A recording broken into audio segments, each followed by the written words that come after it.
सानाम को इᱧᱟᱹᱜ चैनल रे सागुन दाराम साइन नापाय गे मेना पेया इन नापाय गे मेनाᱧᱟ नापाय बन ताहेन मा तेहन मिटांग आर उनका नापाय कथा मिटांग दिसुदिस तुले जोखाया बन मिटांग कथा को और नोइन लिया जे जहां नवा गे मेना बोना नवा चैनल रे ताहले सब्सक्राइब ताउन पे सावरे ताहन पे जोपड़ा ताहन पे आसाई आपे लगित ते नवा नवा वीडियो अगुई भागी भागी दिसुदिस कथा को जहाँ दो एटा चैनल को तो बापे नाम उनकान कथा को नोडे आगु समंग आपे समंग रे एफएम चापाला बन ओके चलो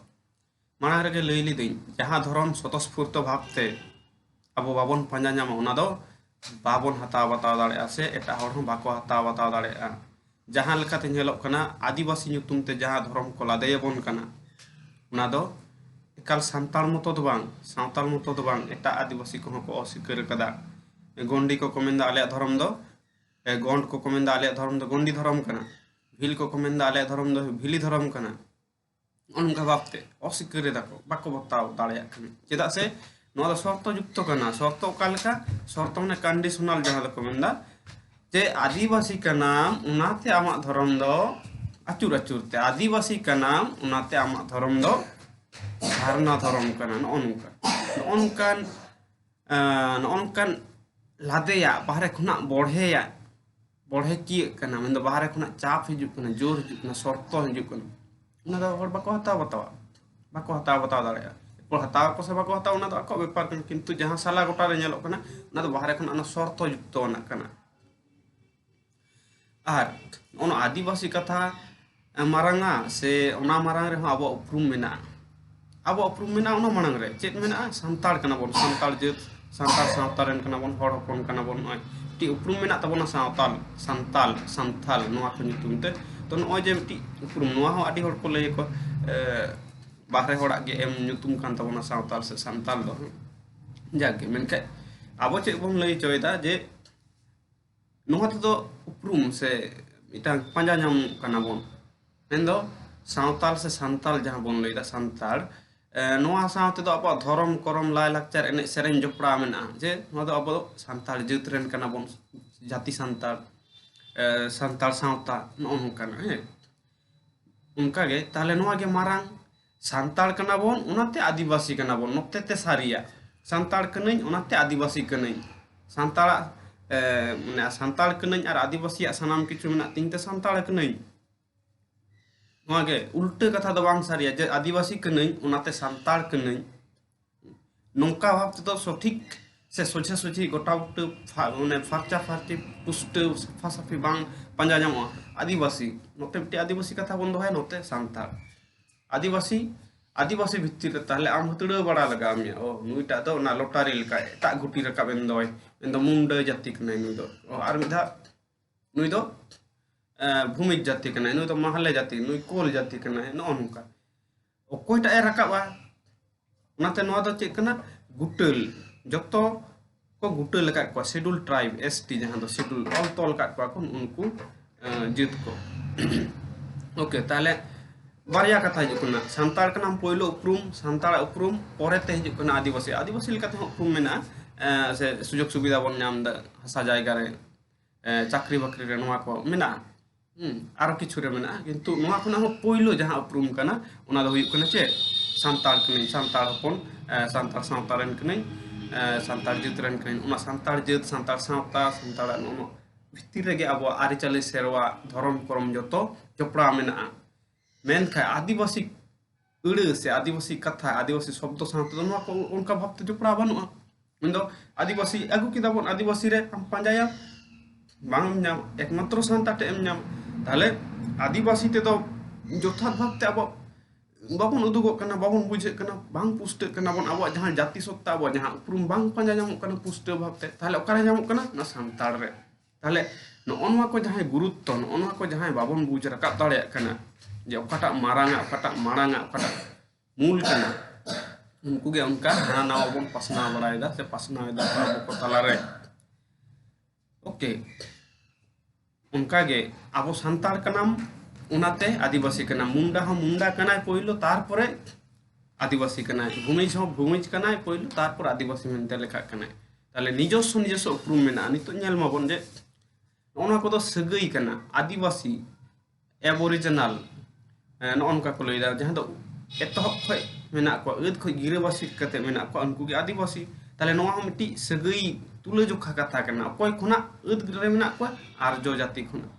तुलजोखा मेताय ताले तुलजोखा जे ए बाबू उनी दो दादा हुई ताले मूल उपरूम दो दादा तो बांग कना दादा नुतुम ते जहां बुझे कना उनी हुन निजस्व नुतुम मेनाते ए बाबू उनी दो कुमंग कना या ताले नो जे कुमंग कुमंग दो मूल नुतुम दो से मूल उपरूम दो बांग कन ताया मूल उपरूम दो हुई कना आई मिटांग अपातरन गिदर कना आज लेकाते नुतुम मेनाताया साथे आज बाबा हा नुतुम मेनाताया ताले मूल नो ओनते उनका गे आबो हूं मूल दो संताल रे हिजु कना सावताल संथाल संताल इंग्लिश ते जहां को लैदा नोडे अब मूल बन नामदा हुईना और हाना दो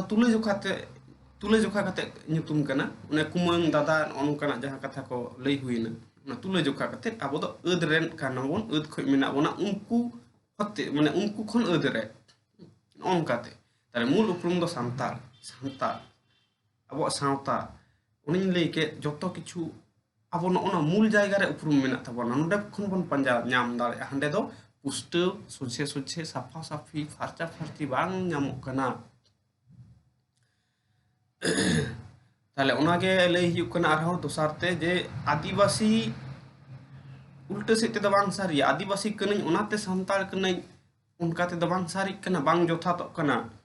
मेनखाय नोंकाते बरम जोथा तो आ इन दो पोइलो संताल कनई ओनाते आदिवासी कनई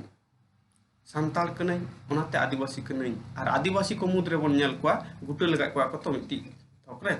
जतो आदिवासी को आगे सानाम आदिवासी सावते मेन दो मिमी कोटांग आदिवासी सावते मिमी कोटांग आदिवासी को लाय लाकचार सेरवा धरम करम पुतियो भेगार भेगार गेता को ताले न ओंडे दो धरम ते दो बाको जुमिदोआ धरम ते दो बाबन जुमिद दाले को धरम दो अनकान तनल से तल बाबेर तो बांग कना जे जतो हरम जुमिद दाले को जदि जतो उनका को जुमिद को ताले मिट्टी मतो धर्म तक को जुमिद को भारत वर्ष रे हिंदू धर्म मतो तक ख्रिस्टान धर्म मतो तक जहाना मिटान धर्म मतो तक को जुमिद को आसे को तल को आमेन के बांग उनका दो बांग हुई कना बांग हुई दाड़े धर्म ते तो जुमिद को है जुमिद को इनका धर्म तक बाको जुमिद बानार कथा के सारिया धर्म ते तो तीर को जुमिद उनको हर के को जुमिद जहाया जहाय मान जहाय हर को धर्म पतियो धर्म बोंगा बुरु सेरवा आरि चाली लाय लाकचार एनि सेरे आरो नोडे पारसी होबन अगु दाड़े मिट गिता को नोन गान मिट गिता को तबे यानी आबो कना बोन मिट घारोज रेन मिट सावता रेन मिट बोंगा बुरु पतियो रेन आर जहां करे दो नय पुराण से मिथोलॉजी जहां दो सिरजन तेते सिरजन कहानी को मिट गिता बोना ओंडे के मिट दाड़े आ उनको के मिट धर्म रेन मेनते मेन दाड़े को अथो बांखान दो बांग को तलोआ जखन गे जुदी उनका हुई को ताहले तो अब छातिक को जहाना धर्म रे बन सेन मेसा को किया स्वाभाविक भावते बाबन सेन मेसा कना कारण बोंगा बुरु धर्म पतिय एमान तेमान को बांग मिदो कान तावन उनका जहां रे बांग मिदो आ ओंडे दो जोर कते दो बांग को मिदो आ मिट्टी मतो धर्म ते आ नोआ दो हाहाड़ा जिनिस कना नोंका जे मिट्टांग मतो धर्म रे जहां गेम जुमिद या जखन तलेयाम अगुइयाम उन दो मिट्टी उन्हें जोर बाहर खुना जोर फोर्स एम लगा कना फोर्स एम दा नोआ दो जेमन छातिक को मेंदा सनाम गे छातिक धर्म रेन कना को आदिवासी को छातिक धर्म रेन कना को लई चोयदा को ओके ताले नुकु जहां दाबी उना दाबी लेखा गे तो नोआ दाबी हो कना जे सनाम आदिवासी या मिटांग गे धर्म कना की सेम थिंग जुदी हाना बाको हतावा होर ताले नोआ हो बाको हतावा बताव दारे उनका जोर जबर ना दो बांग को हताव बताव आज निजे तेगे उरुमाय निजे तेगे बाछावाय अकाटा बेसा अकाटा बड़िजा अकाटा इᱧ आर अकाटा लादेइन कना को नोआ दो मानमी को बुझा बुझ बाड़ाय रेना इनके दाड़े दो सिरजेव का को तो नोआ को कथा ते गे तेहिन दो नोडे गे बन मुचदा आर हो उनका गे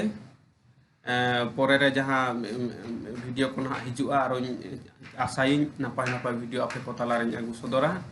जहां दो एटा चैनल करे हो आशा करी बापे नाम गोदा उनकाना आपे समंग रे एफएम चापालिन तो आरहम मुचरी लेदा जहां को नो चैनल आवरी पे सब्सक्राइब तवन पे सावरे तहन पे और जुदी वीडियो को पे कुसी आ ताहले गाते को पते को ठेन हाटिंग पे शेयर पे और लाइक कमेंट तलाते आपे दिसु इन साथे शेयर पे मा ताहले नडे गे सनम को जोहार।